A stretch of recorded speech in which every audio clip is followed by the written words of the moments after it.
Now I know. Now I know why I didn't go to medical school. I'm not smart enough. I'm an old man. I've been doing this for over 40 years. And so sometimes I'm just not politically correct. I just say what I think, and this is going to be one of those talks, so get ready.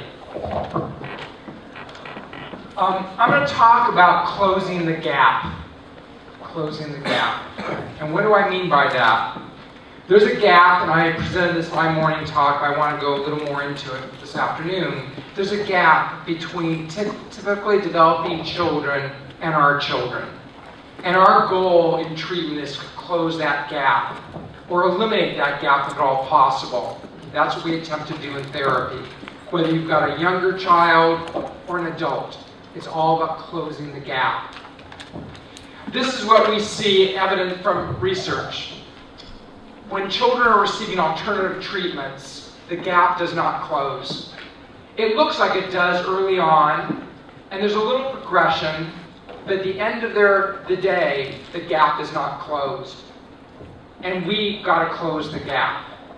So I want to talk about some of the things how we close the gap over my 40 years, looking at what we do clinically and looking at research, what closes that gap.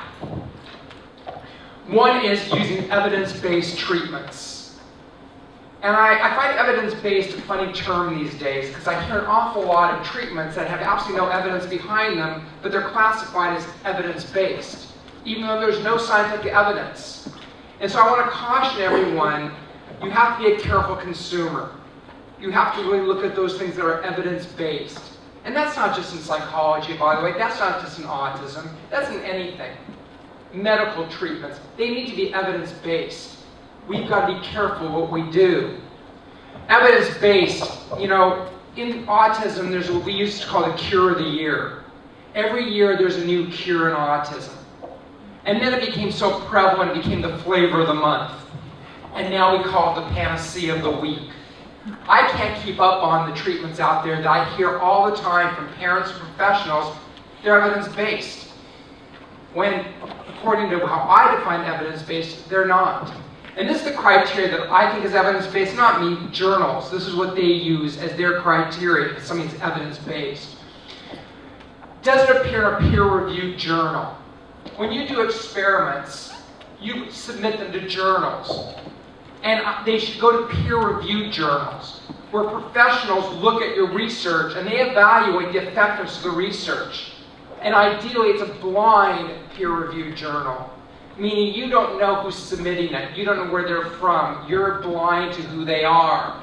And then you evaluate on a rating scale how effective it is. And typically, there's a committee of 3 reviewers, and I call it an action editor. And as a reviewer, you are evaluating the effectiveness. This is one criteria to be evidence-based. The second criteria, is it a reputable journal? In the world of autism, there are at least 50 journals out there that you can publish in. But they're called there's different tiers of the journal. There's some journals where you can pay your money and you get published. There was a study that was shown that vinyl floors are an effective treatment. Vinyl floors. It was in a journal. It was a journal, if you paid $500 US, you could publish. So just because it's in a journal doesn't mean it's evidence-based. We also look at things like an independent evaluation. The ideal treatment, the ideal evidence is you as the experimenter, you as the researcher, you don't do the evaluations. Someone on the outside does the evaluation that's not connected to the study. And ideally, they're also blind to what you're doing. They don't know what you're doing. Another quality of evidence-based is that you use standard and valid tests. So when we're publishing, we're using tests that is known from journals to be valid and effective. We're looking at IQ tests, the WIPSI, the Wechsler. We're looking at speech measures that are valid and standardized measures. Research design is huge. We want to use research designs where we control factors, what we call confounding variables. So whether they're single subject or group designs, we want to use research as a way. And when I hear a lot of evidence-based, it's not, no research design has been used. It's testimonials. Someone says it works. Well, that's not good enough because someone says it works. You want to submit it to research to know whether it works. Use research designs, experimental designs, or case studies. An awful lot is purported as being effective or evidence-based, but they're case studies. There's no research design that's been used. And finally, we want to know if it's statistically significant, meaning there might be improvement, but that's not good enough. Is a statistically significant improvement? This is what we consider as evidence-based. And if we're going to close the gap, we've got to use treatments that are indeed evidence-based. We talk about three things of treatment: collaboration, dilution, and pollution. Three kinds of treatments out there. Collaboration is what we're looking for as the autism partnership. We're looking for evidence-based, which means examples, OT, skill-based OT, but not sensory integration. Sensory integration has absolutely no effectiveness whatsoever. There hasn't been a research study to date in a reputable journal that shows sensory integration to be effective. In fact, research shows it to be harmful. But nonetheless, you have people doing sensory integration across the world, although there's no evidence for it whatsoever. Even sensory interventionists will tell you, well, there's no research for it, but we think it's effective. That's not good enough. Not good enough. Speech therapy that's behaviorally based is really a good thing to do, but it's behaviorally based if you're going to have effective speech therapy. These are treatments that we consider collaborative. Then there's treatments that we think dilute, meaning they take away time and energy from what we do. Things like the gluten casein-free diet. It's not harmful, not to date, but it's not effective either. And again, half the children in the world are on gluten casein-free diets. But the evidence comes out time after time, it's not effective. There's a study that just came out last month from Rochester that showed one more time, it's not effective. The control group did no better than the group that was gluten casein-free. But I know throughout the world, 50% of children are on this kind of diet with no effectiveness. Things like music therapy and animal therapies, they're nice, they don't harm, they're benign, but at the end of the day, as Dr. Lamb said, they take away time, they take away money, they take away energy, and they give false hopes. And then we have the worst category of treatments, those that are polluted, pollution we call it. They detract from what we do. And we've got to be careful of the pollution. And this is just an example. There's hundreds of examples of these treatments. But these are the treatments that pollute with no effectiveness whatsoever. Biomedical is across the world. I just got back from Kuwait, where more than 3/4 of the children there are on biomedical treatments. There's no effectiveness, and it's harmful. It doesn't help. It pollutes. Things like sensory integration I mentioned, social stories. There's no evidence for social stories. There's none. But people are doing it despite the lack of evidence. Teach. There's some nice things about teach. There's no long-term outcome from teach. There's been very few studies on teach, and the studies that were done on teach, they did their own self-evaluation. So we've got to be careful in what we do if we want to close the gap. Closing the gap is about expectations for me. We have to raise the level of our expectations. It used to be thought that children with autism also had mental retardation. And it's just not so, not the majority. It's a minority. Children with autism have amazing potential. Adults with autism have amazing potential. But we limit their potential by expectations, oftentimes. The things I see adults do in the adult community, and I worked with adults for 15 years, it's just not necessary for them to do that. It's not necessary to turn yourself in circles. It just shouldn't happen. We need to change, we need to raise our expectations. We need to recognize what children, adolescents, and adults are really capable of doing and providing those treatments that meet those expectations. They've been too low for too long, especially in the world of autism. How do we close the gap? We have targeted curriculums.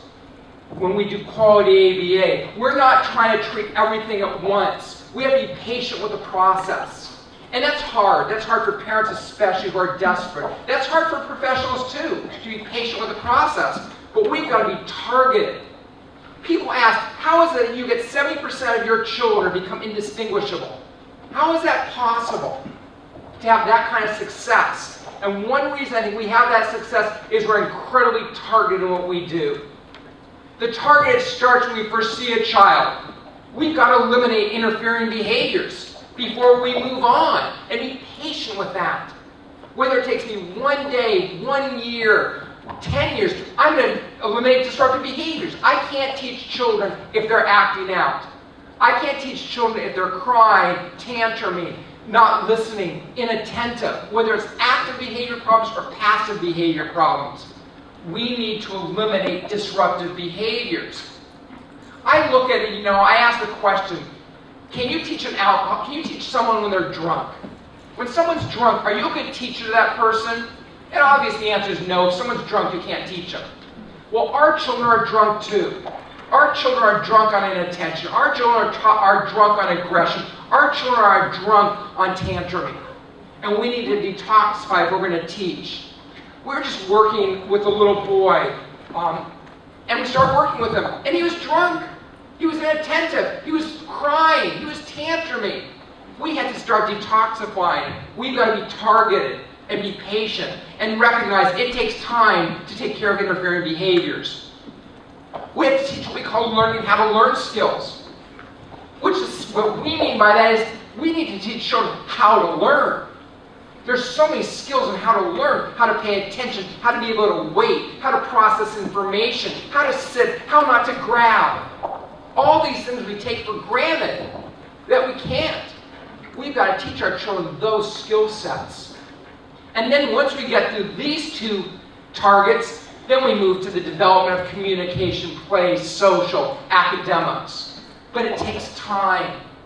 In schools, I understand teachers want to get to academics because you're a school.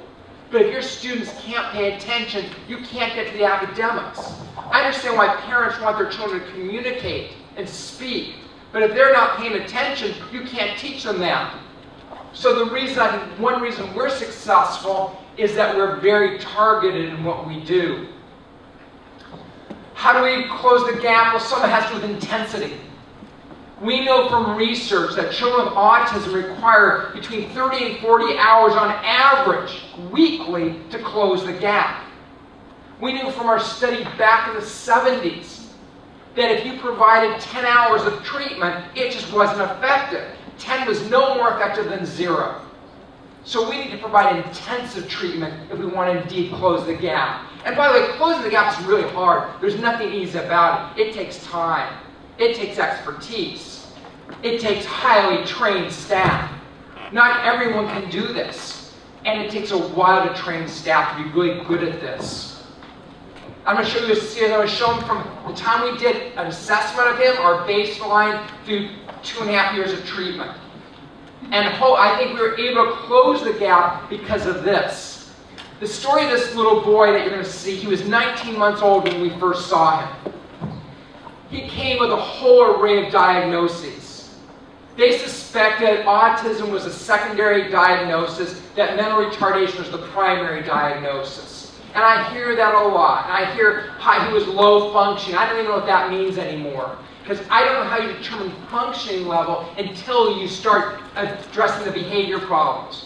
You can't really see the rate of learning until you've targeted behavior problems. You really can't see the rate of learning until you've taught learning how to learn skills. Well, we were told when he came to us that at 19 months old, he was intellectually impaired, quite low functioning. We did an assessment on him, and this is the assessment.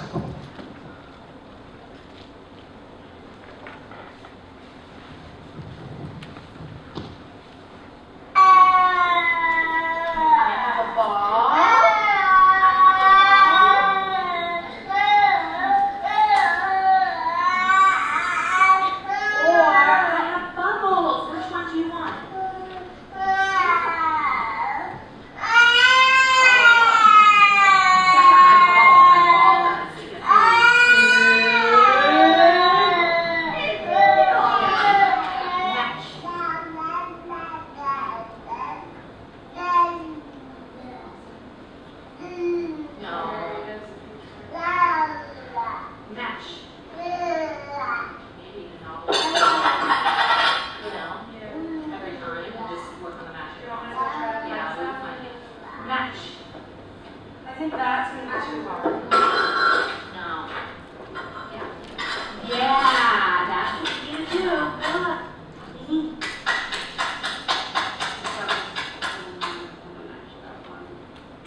Yeah, let's do it. Keep going.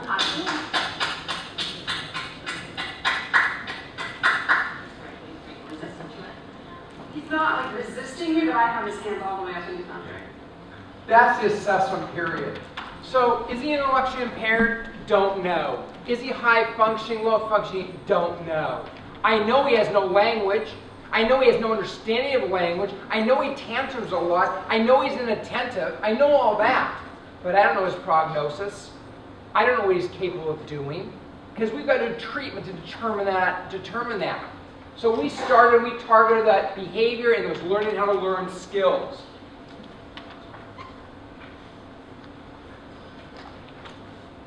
Oh, I stopped it too early.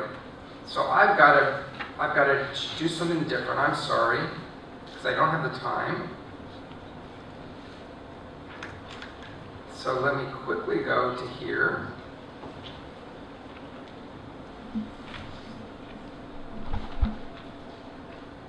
I'm so sorry I did that, because now I'm eating up my time.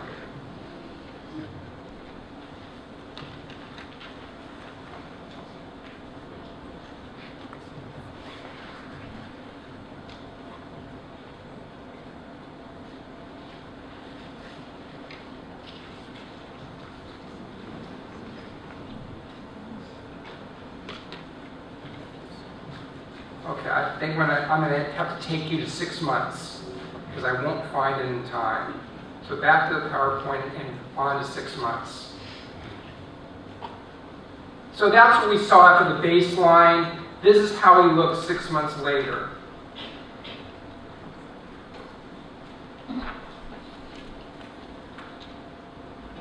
Yeah, that's that one.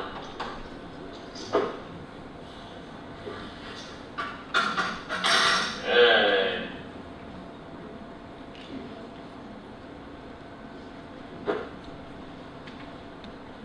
Yeah, he sat back down, put that one in.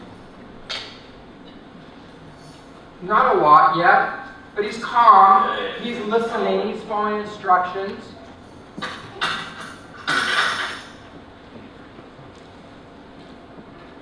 We're still not sure about his prognosis at this Back point. down, buddy. Last one. Put the red one in.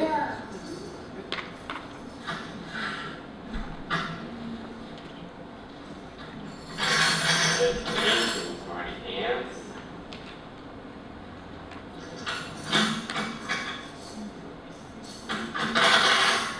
Good.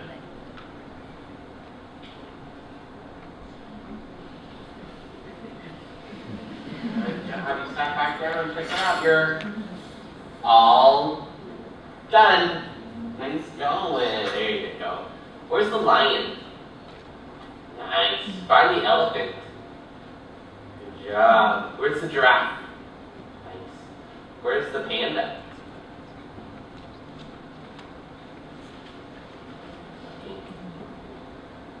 The panda.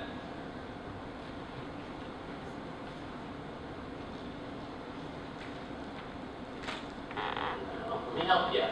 Where's the panda? Good. Where's the panda? Nice. Find the lion. There you go. Show me the panda. Oh. You're staying really calm. Show me the panda. Good. Show me the panda. Good. Find the panda.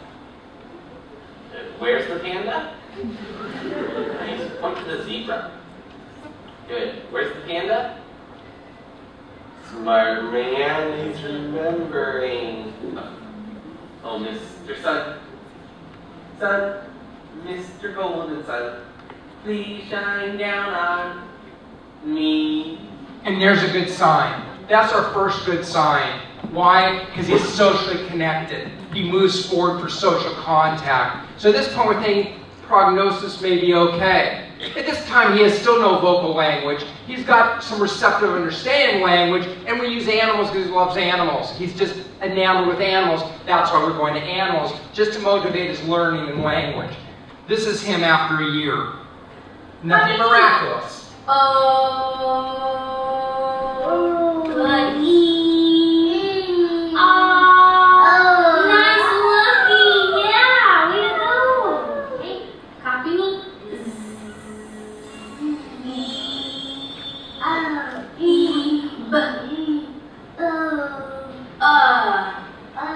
Good, that was good. Let's try some words. Are you ready? Copy me. Octopus. Octopus. Good. How about giraffe? Try this one.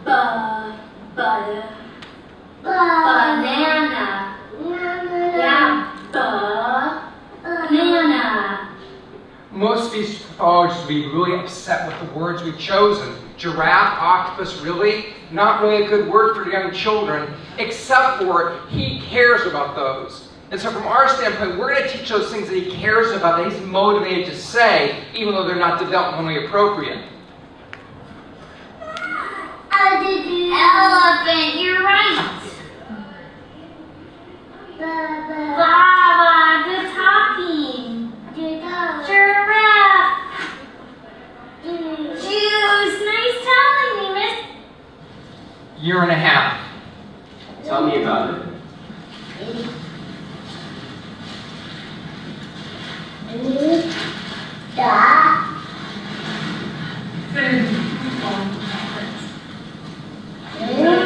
Wow, Boo is playing the piano. Very good, I love that. Great. Tell me about it. Mama is watching. baby. Good. 2.5 year mark. Fast or slow? No. Okay, we'll do a couple slow and then we'll do some really fast. Okay. Okay.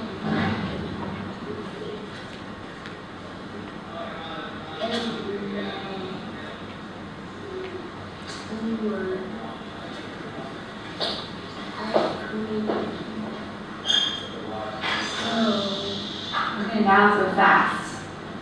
Balloons, slaves, What is that? boom, Yeah. TV, donuts, cat, bat, bird. Now I was hoping to get another film from him because he's now at 3 years. Didn't get to me in time. But right now he's in a general ed classroom, doing great. Got accepted blindly to a school in Kuwait, an American school. They had no idea about his history whatsoever. He went through rigorous tests, passed the tests, doing great. Now what do I think? I think he's going to go to college. I think he's going to get married.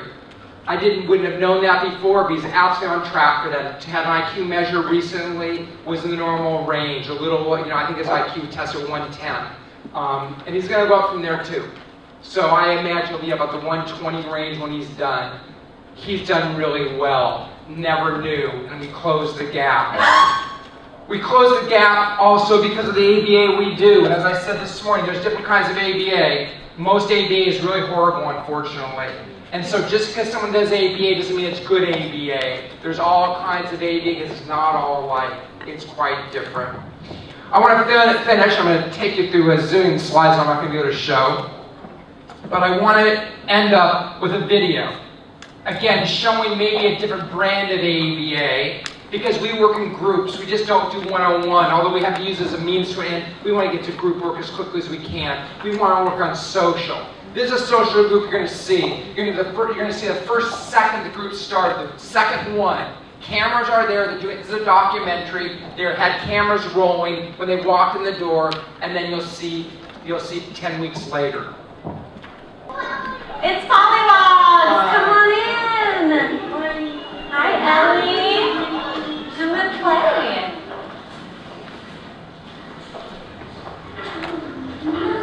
Travis, let's get your shoe back on.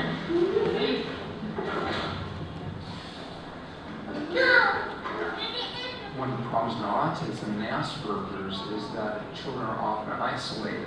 They don't have meaningful friendships. The kinds of friends they have aren't reciprocal relationships. Play with your friend.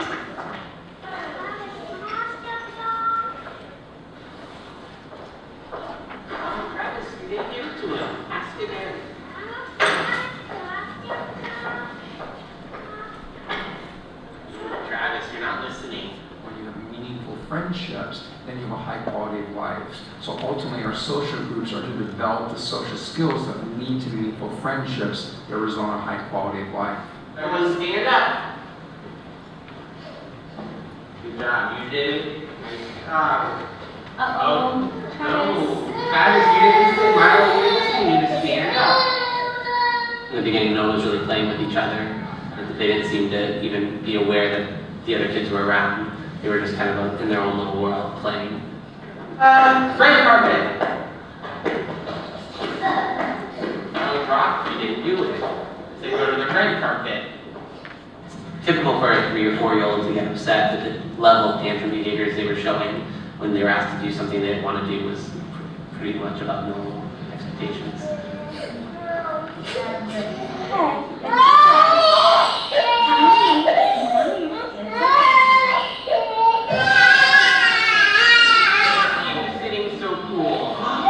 Wow, we're sitting nicely. See if this That's better. You can do it.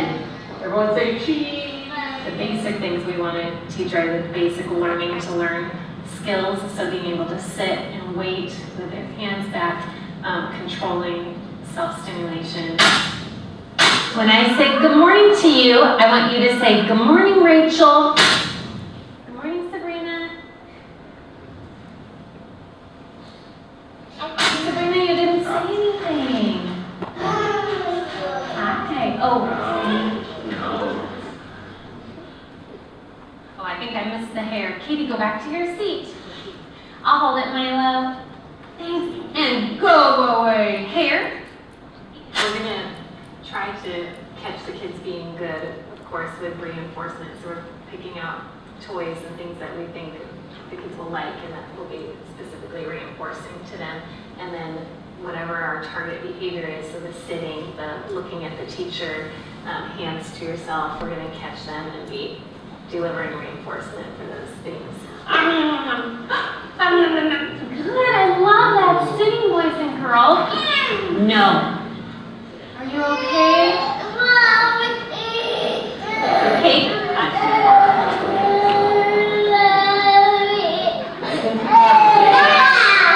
There you go. Sit down. Wow, Milo. I don't think we're expecting like change overnight, but I would say within a few months, hopefully we're gonna, and I don't think it's gonna go from 0 to 100%, but hopefully we see a nice gain in a few months. What did you guys get? Oh, what kind of food did you get, Sabrina?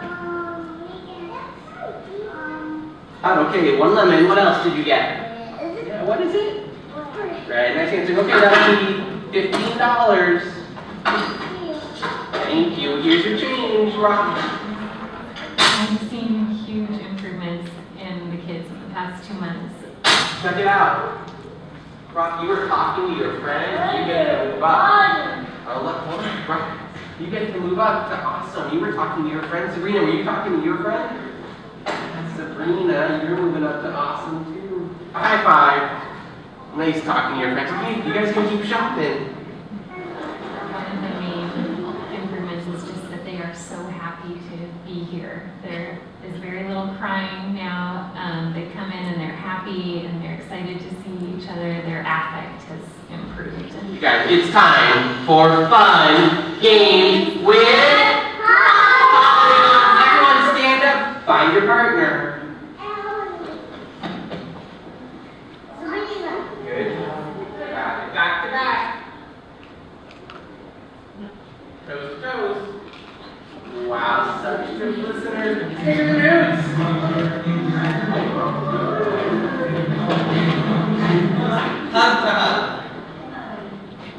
Good job. Come over here, Polygon. Another big improvement is just the learning to learn skills. They're all able to sit and pay attention for longer periods of time, following group instructions and individual instructions. All right, now we're going to look at our old lady song. Let me see what pieces I have. She was very hungry. I have a nice kitty cat. That was quite For reinforcement, we introduced this color chart system where the kids each have a clip and they move up higher on the color chart for good behavior or the different skills and behaviors that we're targeting for each of them, and they will move down for behaviors or things that we don't want to see. No! Oh no, that's not okay. No, so back up. But yeah, that was not nice. That was not sharing. Okay, so look, you're not on Super Kid anymore. You have to lose your cape.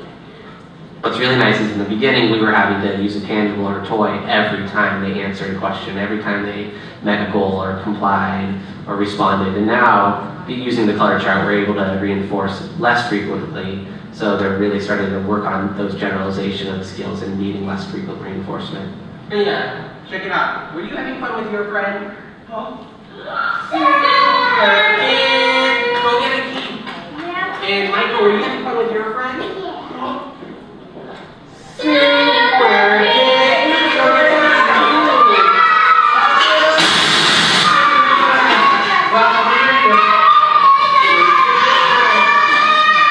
We use corrective behavior when they're not meeting their goals, if they're not listening, not exhibiting those learning to learn skills. You need to just put it on the right leg. Put it on. Okay, go back to your spot, Travis.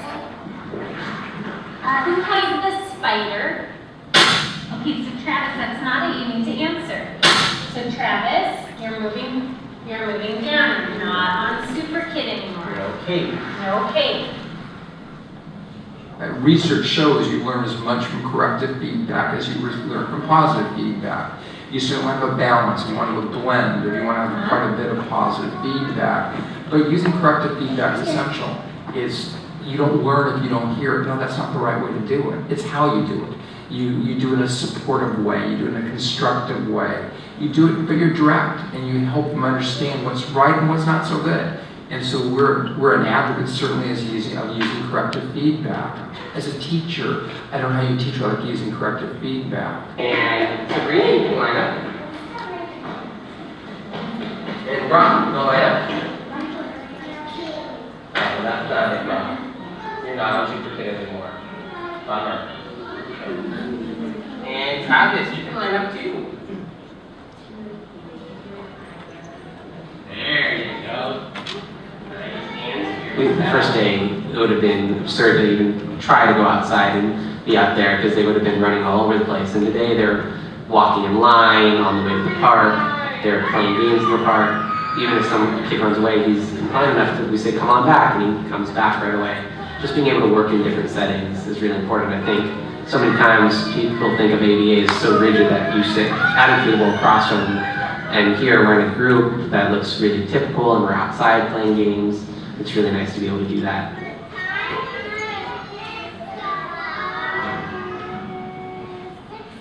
And over a course of 2 months, now they start getting up something after go home.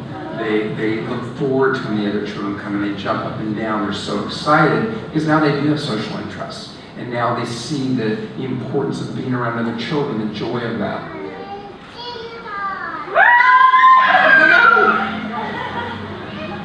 That's all right. Good job. Way to go. And knowing that they indeed want to have friends and they crave that. You know, as adults, they're going to be in meaningful relationships. Our children have acquired that love of social connection. The gap is closed with these kids. Gap closed. Thanks for listening. Are we in, turn it for you?